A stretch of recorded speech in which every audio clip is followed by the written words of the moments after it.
Hi children, I am Kumari Deegala from the Department of Education, Central Province. Last night, I wrote a small story on a piece of paper. It's a story about two animals, and I kept the paper on a table, and after a while, when I was searching for it, I found this. Somebody has burnt it. Can you help me to find the missing words there? At once, it will be rather difficult for you to find the answers. In this lesson, today I am going to tell you some hints and tips of solving this type of activities. What do you call a passage with blanks? Yes, it is a clause test. A clause test is a passage with blanks and you are given the words to fill in the blanks. This question tests your reading comprehension, that is, how well you have understood the passage. කොතෙක් දුරට හිස්තෙන් සමග දී ඇති ඡේදය ඔබ තේරුම් ගත්තාද යන්න මෙහිදී පරීක්ෂා කරනවා. And the second thing, it tests your vocabulary power. මෙහිදී දී ඇති වචන සමූහයෙන් හිස්තැනට වඩාත් නිවැරදිව ගැලපෙන වචනය ඔබ සැපිය යුතුයි.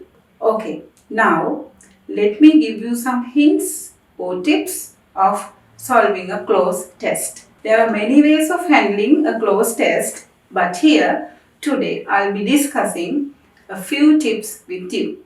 As the first step, we will have to read 2 to 3 lines of the given passage.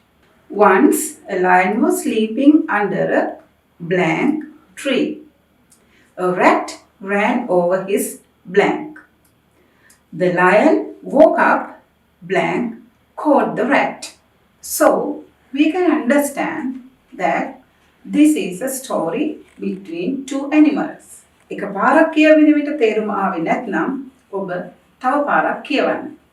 You can read this slowly. Next, as the second step, notice what types of words are there among the given word list. And at the same time, we have to understand their meanings too. Please remember, try to understand as many words as possible. But we can even guess the meanings of some words too. As the slide shows, there are many types of words such as nouns, verbs, adjectives, adverbs, prepositions, conjunctions, articles, and so on. Now let's look at the story and try to find what type of words are there. Sharp, it's an adjective and the meaning is thiunu. Ropes, it's a noun and the meaning is lanu. The, it's a definite article. Him, pronoun, ohuta. Big, adjective, vishal. Mercy, noun, anukampawa. After understanding the meanings and the type of words, you can identify the most suitable words that fit into the blank with the context. Another tip that you can follow is noticing the prepositions that can be combined with the given options. For example, if there is a blank before the preposition to and if the verb fits there, the base form is to be used.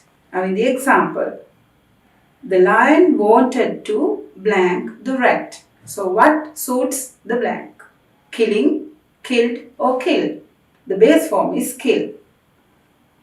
So the sentence goes like, the lion wanted to kill the rat. Most of the other prepositions are followed by the ing form of the verb. Let's look at the slide again. Let's read the paragraph.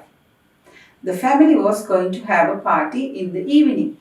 So the parents were busy with prepared the food. The kids were fond of having had music. So before the blank, you find with. With is a preposition. And what word best fit the blank? Yes, it's preparing. The kids were fond of having music. If the blank is between an article and a noun, most probably it can be an adjective. Let's look at the example. Once a lion was sleeping under a blank tree. Here, a is an article and tree is the noun. So the word big is an adjective. Let's look at the next example too. The blank woman is begging at the road. So what type of a word that can be fitted in the blank? Yes, it's an adjective. So can you fill the blank? The poor woman is begging at the road. Poor is the adjective. Another tip is that you have to guess what the most suitable answer for the given blank with the context. Now let's look at this example. Yesterday, my father went to the blank to get his car repaired. So 3 answers are given as grocery, garage, market. What word best fits the blank with the context? Yes, it is garage. So those are the few tips that are helpful in solving a CLOZE test. Now let's try to find the answers for our story. Once a lion was sleeping under a big tree. A rat ran over his body. The lion woke up and caught the rat. He wanted to kill the rat. The rat begged for mercy. The lion took pity on him and let the rat go. After some time, the lion was caught in a trap. It struggled hard to break the ropes, but failed. It began to roar. The rat heard the terrifying noise and ran to the place. It cut the ropes with its sharp teeth. Soon, the lion was free. It thanked the rat for the help and went away. I hope you have gained a bit of knowledge of handling this type of CLOZE tests. As a CLOZE test, mainly focuses on reading comprehension as well as vocabulary power. Please make it a habit to read something in English every day. I wish you all the best for the G.C.E O-level examination.